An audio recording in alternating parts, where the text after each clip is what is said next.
Come, let us enter this space of hope and community. Come, let us enter this space with our sorrows, our joys, our passion and compassion. Come, let us enter this space with the stories of our ancestors, for their strength and wisdom beats in our hearts. Come into this space, present to each of the beloved companions who move beside us. Come into this space, mindful that together we are building a future for generations yet to come. Come into this space and let us worship together. These opening words by Katie Romano Griffin, they welcome all those who've gathered here on Zoom this morning to take part in our Sunday service. Welcome to regular members of the congregation, to friends and visitors who are with us today, also to anyone who might be listening in via the podcast or watching on YouTube later on. For those who don't know me, my name's Jane Blackall and I'm Ministry Coordinator with Kensington Unitarians. If anyone's here for the first time today, we're especially glad to have you with us. Very warm welcome to you. Hope you find something of what you need in our gathering this morning. Feel free to hang around afterwards for a chat or drop us an email to say hello and introduce yourself, or you might try coming along to one of our many other small group gatherings during the week to get to know us better in a more informal setting. If you're a regular here, thanks for all you do to welcome all those who come, and an extra helping of gratitude to all those who are working so hard behind the scenes to keep the show on the road during these challenging times. As we always say, feel free to do what you need to do to be comfortable this hour. It's always lovely to see your faces in the gallery and to get a sense of our togetherness, but we know for some it will be more comfortable to keep your camera mostly off, and that is definitely allowed.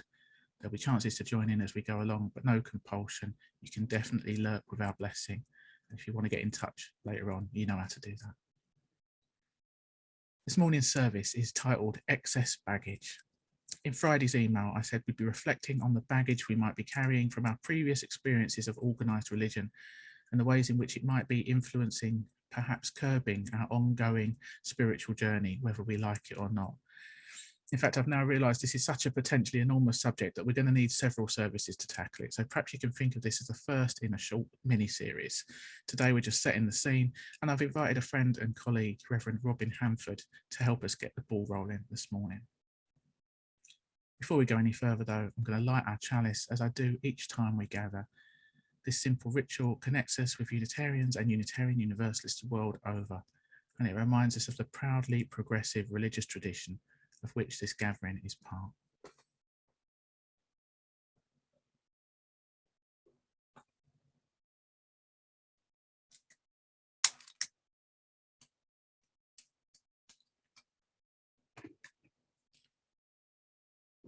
May the flame of this chalice, symbol of our faith, connect us to all who've come before us, all who are part of our community today, and all who are yet to come into being. May it serve as a reminder of our unity and connection across all time and space.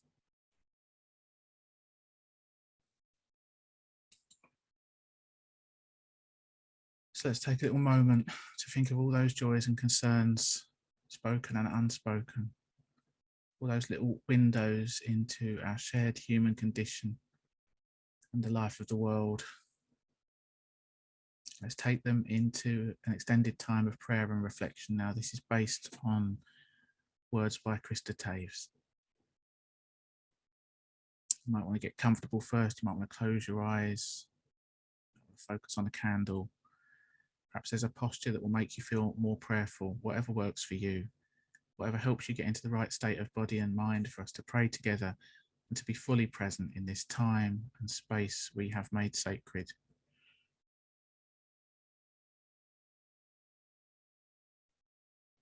Spirit of life, God of all love, in whom we live and move and have our being.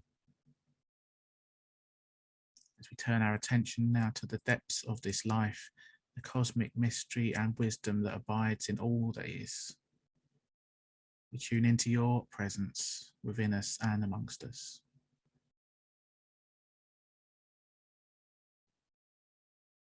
This morning we come together in prayer. even though some of us might struggle with what that means. Come together to stand before that which is greater than us, although we might struggle to say what that is. And so we pray for those things that we struggle with in our everyday lives, for those conflicts we feel within ourselves and between us and those we love, and all those conflicts we're aware of out there in the world. We pray for guidance, for compassion, for the opening of a path.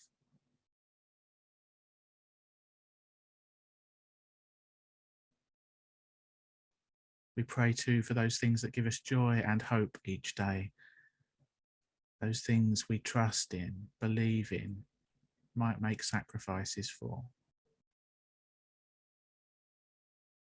These are gifts of grace. Perhaps we need not define them in order to savour them. Rejoice in them. Be thankful for them.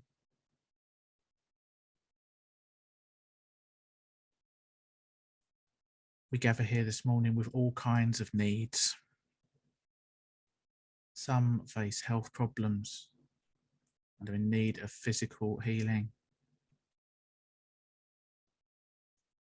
Others are feeling worn down by all the challenges of this time we're living through. They're in need of healing of a different kind, emotional and spiritual. Some face family problems. Some are just weary with the struggles of life and seek assurance that this too will pass someday. Others face the anguish of making difficult decisions for themselves, their families and friends, and for the common good.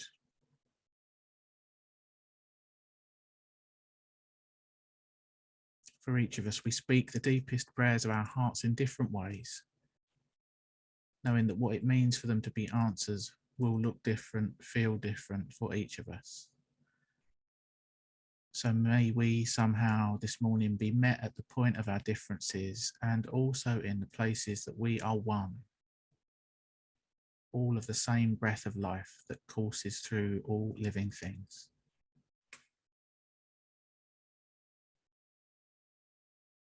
May we hold in our hearts gratitude for all those things that bless us with their presence.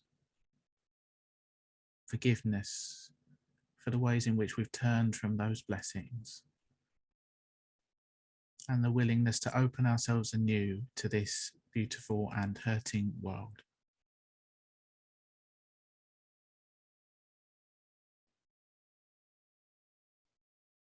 And in a few moments of shared silence now, may our hearts speak inwardly all the prayers of our lives, our soul's greatest joys and deepest sorrows, our triumphs and our failures, our regrets and our fears, our disappointments and our losses, our hopes and our dreams.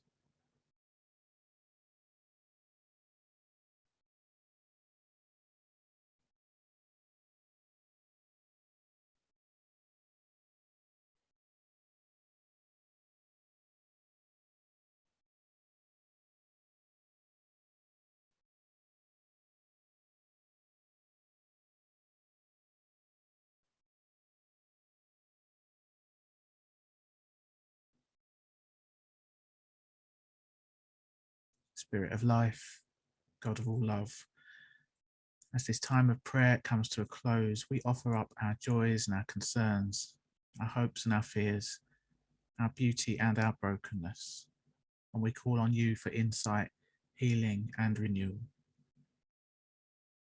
As we look forward now to the coming week, help us to live well each day and be our best selves, using our unique gifts in the service of love, justice and peace. Amen.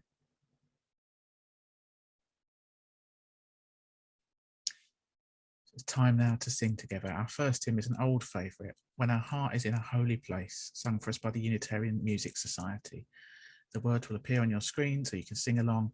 You might prefer just to listen, but either way, we'll do our best to make sure you're all kept safely muted.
The impetus for today's service came from a recent, quite lively discussion that took place on the UK Unitarians Facebook group last month.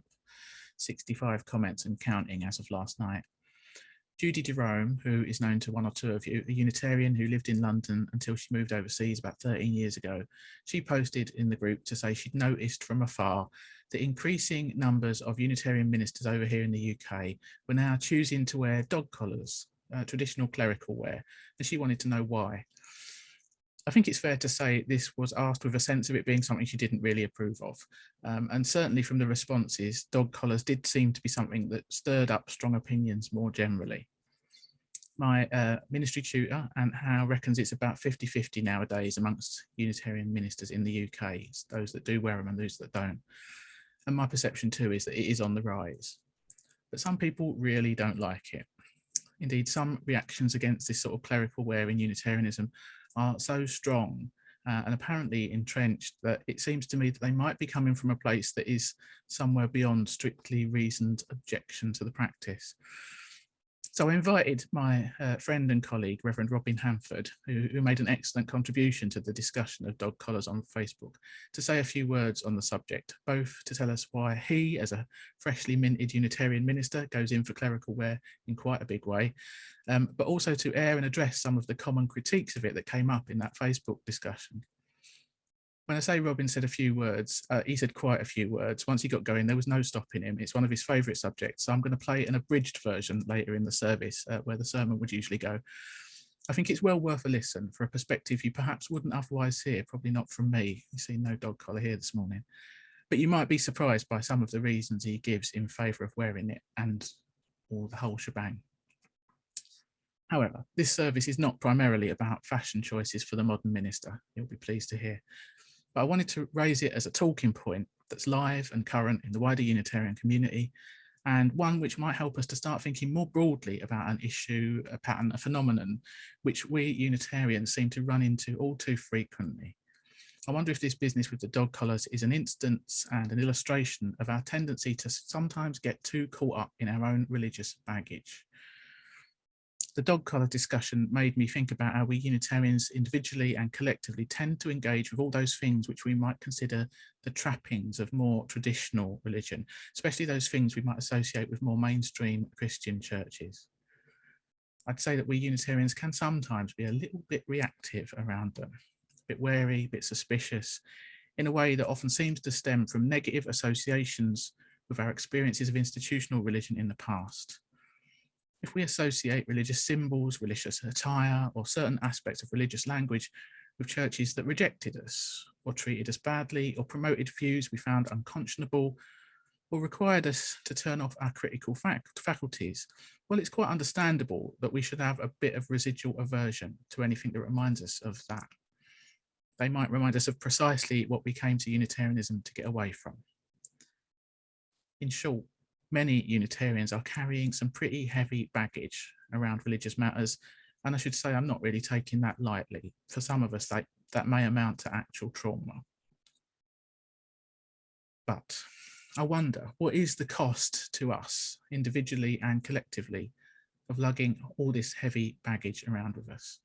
What might we be missing out on due to all this resistance and reactivity, often quite unexamined, towards certain expressions of religion? Have we perhaps got some work to do to process some of those negative associations and see what gifts we might yet discover? How might our onward spiritual journey be enriched by all that this process of re-examination might open up to us? Today, I'm just tentatively introducing a big subject, but we're going to come back to it from various angles over the coming months, looking at how we engage with traditional religious language, say, or symbols and rituals, and how perhaps in time we might be able to gently set aside some of our baggage in order to reclaim some valuable traditions and truly make them our own. So we'll pause there for now, and let's move in to a time of meditation, something slightly different to take us into the stillness today, an old Zen story that might be familiar to some of you. It kept coming to mind when I thought of this theme of excess baggage, and while it's usually told to make a slightly different point, I still wanted to share it with you today. So see what it brings up for you, baggage-wise or otherwise. The story will be followed by a few minutes of shared stillness, during which we'll have our virtual chalice on screen, and the silence will end with a familiar hymn tune from Abby and Jenny. But first, let's do again whatever we need to do to get comfortable. Maybe have a little wiggle, perhaps put your feet flat on the floor to help ground and steady yourself. Again, you might want to close your eyes. As I always say, the words, the images, the music, they're just an offering. Feel free to meditate in your own way during this time. So, the story. Once, two Buddhist monks were on a journey to a distant monastery when they came to a river. There on the riverbank sat a young woman. She asked, "I beg you, could you carry me across? The current is ever so strong today, and I'm afraid I might be swept away." The first monk remembered his vows never to touch or even look at a woman, and so briskly, without even so much as a nod of acknowledgement, he crossed through the heavily flowing currents and soon reached the other side. The other monk, however, showed compassion. He bent down so the woman could climb on his back to cross the river. Although she was only slight, the current was indeed very strong, and the rocky river bottom made it difficult to get across. When he reached the other side, he let the woman down, and he went on his way.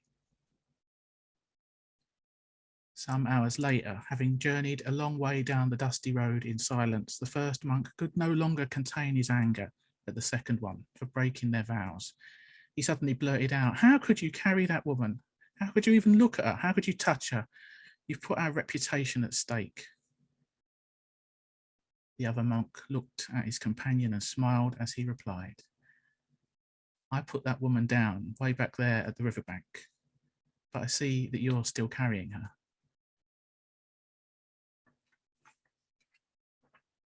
So as we move now into a time of shared stillness and silence, I invite you to ponder this story and what it brings up for you. You might ask yourself, what are you still carrying? What might it be time for you to put down? Either in relation to religious baggage or more generally any burdensome baggage in life.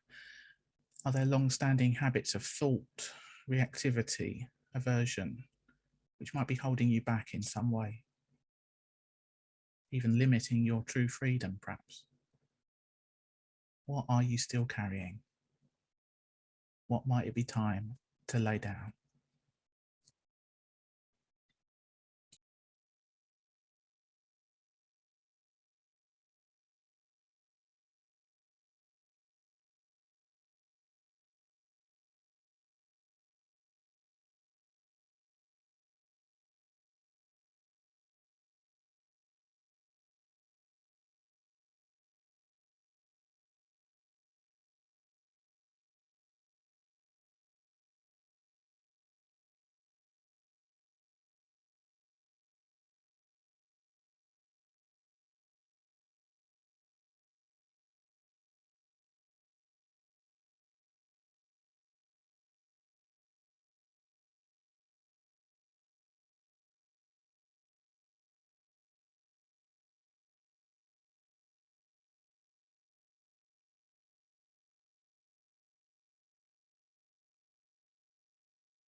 Hello, Kensington Unitarians in Essex Church. And I am Robin Hanford, Reverend Robin Hanford now. Um, and I am joining you virtually for your Sunday service, at least for this part of it, from a very echoey, unfortunately, front room of my new manse in Hinckley, where I've just joined the congregation, Hinckley Unitarians, otherwise known as Hinckley Great Meeting, as their minister. And Jane has invited me to be part of this service to talk about something that is quite dear to my heart, or, well, has become increasingly dear to my heart in the last few months: clerical dress. And when I got the invitation to talk about it, I thought I can actually do one better than that. I can demonstrate it. I can actually wear it and talk about it. Good multitasking there. And this is, I say it's multitasking. Of course it isn't. I wear clerical dress every Sunday. In fact, I go one better than that. I wear a clerical collar most days. I say a clerical collar. This is this white thing around me, around my neck, you can see here. Although this is a full style clerical collar, I don't wear these that often. I only usually wear these on a Sunday. Usually I wear something called tab collars, and I've got an example of one here. And it's a collar that is just this, it is usually a bit of piece of white plastic or white cloth, and you just tuck it in one side of the top button on the collar, um, and into the other. And there you have a very quick clerical collar to throw on in the morning. You can't throw this on in the morning. Why do I wear it? I think there's a lot of misconceptions about why I wear it. It's not to lord it over people as being superior. I can't imagine myself being superior to anybody, really. Um, it's, for me, part of a spiritual practice. Um, I am autistic, and I tend to find myself withdrawing, or at least wanting to withdraw from social situations. And when I'm wearing a clerical collar, I find that people come up to me and chat, whether I'm wanting to withdraw or not. It kind of breaks down the barriers towards ministry in the world that I would put up for myself. Um, it gives people a license, I think, to talk to you. It identifies you in public as somebody who is there to minister. And far from giving me a sense of superiority, it often gives me a feeling of vulnerability, um, albeit that's a feeling of vulnerability that is rather productive. And as a result of wearing a collar in public, I have held deep and meaningful conversations with people on trains, in pubs, on the street, and I would not have had those conversations or those opportunities to minister to people's needs otherwise. And in terms of this full worship garb, why do I wear it? I wear it for services because it gives a feeling of something special about it. Worship should be special. It shouldn't be something I think we regard as simply ordinary or run of the mill. I think the opportunity to engage with the divine in community is always special, and it's very serious. And I think for me, it's part of how I get myself into that seriousness. I put on my gown, my stole, which, by the way, is a symbol of being yoked. It's which means how one would sort of harness a horse or an ox to a plough. It's being harnessed to my responsibilities. It's not a pompous thing to wear at all. quite the opposite. It's a sign of burden. Actually, we're carrying the needs of the congregation, of those we minister to, on our shoulders. That's what a stole kind of represents for me. It gives something special to worship. It adds to ritual and the aesthetics of worship. I think as Unitarians, we sometimes are a bit guilty of engaging with worship purely as a cerebral activity. And worship definitely should be that. It should encourage us to think. But I think it's more than that. And ritual is a part of that. And aesthetics, how things look, how things feel, how things smell even. There's so many senses that we don't really engage properly in worship and can be engaged. And wearing something special, something that has a unique feel to it, I think does engage people. I think when people see me wearing this, they know that they are here to worship and that it is serious, that it is a serious thing that they have taken time to do, as I have taken time to do, to get all of this stuff on. And very little of this actually is, I call it clerical dress, but anybody who is a preacher can get a preaching gown. It doesn't have to be an academic gown. You don't have to have a degree to get a standard preaching, or what they call Geneva gown.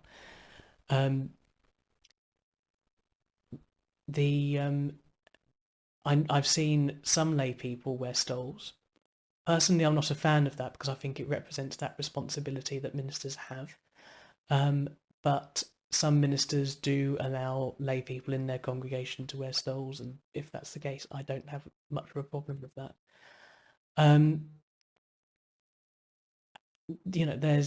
There's things that people can wear to get themselves into the zone to lead worship, and where people are called to do that, I would encourage them. I think sometimes people think that I'm engaging in elitism by engaging with these traditions of clerical dress, and I don't think I am, because I'm. Take my academic dress for example. I said this is for my first out of 2 postgraduate qualifications, and I might be saying that in a way that sounds boastful. I'm really saying it in a way that is out of stunned disbelief. I was told as a child that I would be lucky to get a single GCSE because of my dyslexia and my autism, and here I am being able to wear postgraduate academic dress, and it's something that gives me that extra bit of confidence in the pulpit, something that I can just touch and feel midway through a sermon and think, yes, actually I have every right to be saying what I think. And it's also a sign that is traditional as well for Unitarian clergy.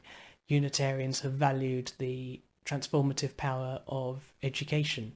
One of the reasons why we have a professional ministry that is set apart from the laity, and by set apart I don't mean set above, very definitely not. But one of the reasons why we made the decision to have clergy set apart from the laity was actually to give them time to educate themselves in theological matters. Because if you want to spend your Sunday listening to a sermon, well, I want to spend my Sunday listening to a sermon of somebody speaking truth, of somebody who has spent time researching and questioning their convictions. And academia is a good way of doing that. Any difficulties with elitism and accessibility for academia is about government policy. the blame for that perception, sometimes quite accurate, of elitism in academia can't be put on bits of cloth. This doesn't have political agency. We do. We can find meanings in tradition, in what we wear, as I do, and I find a deep sense of motivation in this and a connection to God that enables me to lead worship more fully, but also be present in my community, whether I am just going down the shops or opening up the church. I can be present and vulnerably visible as somebody who is able to provide ministry for those who want it. I literally wear an invitation to talk around my neck, and doing so is a huge privilege and really scary. But it keeps me on my toes. It leads to interesting conversations. For me, it keeps things fresh. So that is a little bit about why I wear what I wear. I think some of the misconceptions about what people might think, and also just an introduction to what it is. So anyway, I hope you've enjoyed it, and I'll pass back to Jane to continue with your service. Thank you.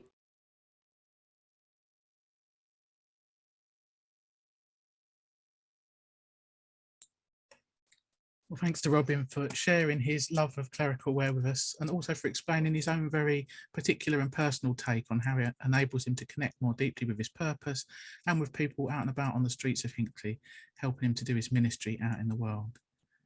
As I said, this is just one example of something which we Unitarians might have a bit of a reaction to and that we might have a bit of baggage about, but perhaps we should think again about what we're missing out on if we reject it entirely. There's a phrase I've picked up from a wise teacher who says, with any choice we make in life, we can perhaps ask ourselves, what does this open up and what does it close down? And Robin's done a great job of telling us what clerical wear opens up for him. We'll explore a few more baggage-laden topics in the coming months and see what else perhaps we might be able to open up, re-examine, maybe even reclaim. So let's sing again now. This is not a terribly well-known one, but knowing that there was a hymn with the word baggage in the title, how could I not choose it this morning? This is Leave Behind Your Bags and Baggage, performed by the Unitarian Music Society. Now, editorial note, I want to put it on record that the second line, throw all caution to the air, is not one I fully endorse during a pandemic. Bear that in mind. As usual, we'll try and make sure you all stay muted, so please have a go at singing along at home if you can.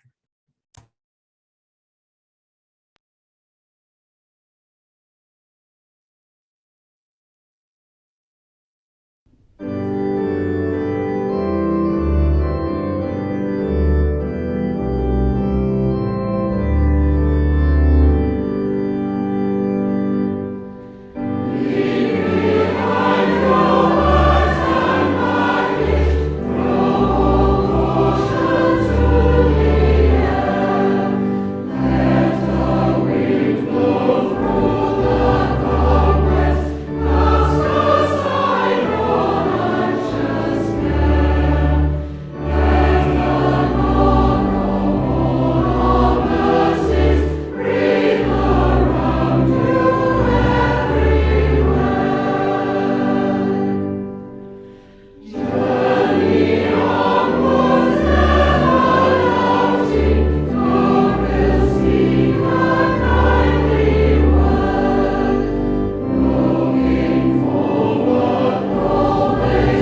So just a few announcements this morning.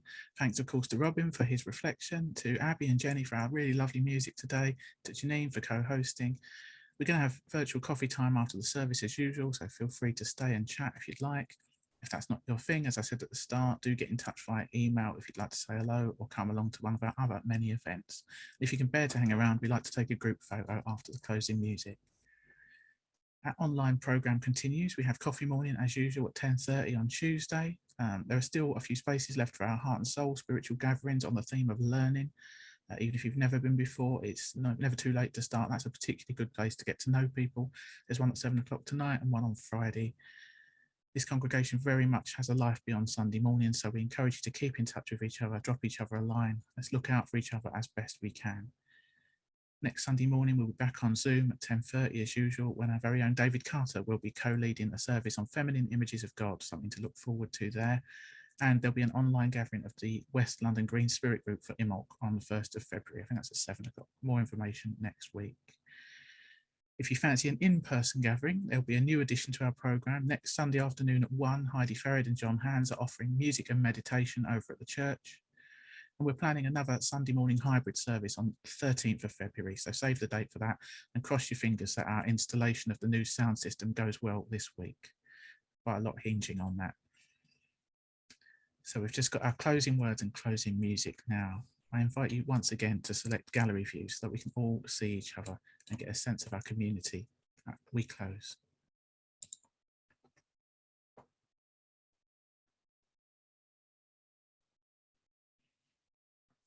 Our time of worship now draws to a close. May what we've found here of truth and beauty, insight and challenge, love and comfort remain with us as we go our separate ways. And may the blessing of this time together light our way through the week ahead, calling from us the strength and courage that we may need to meet the days to come.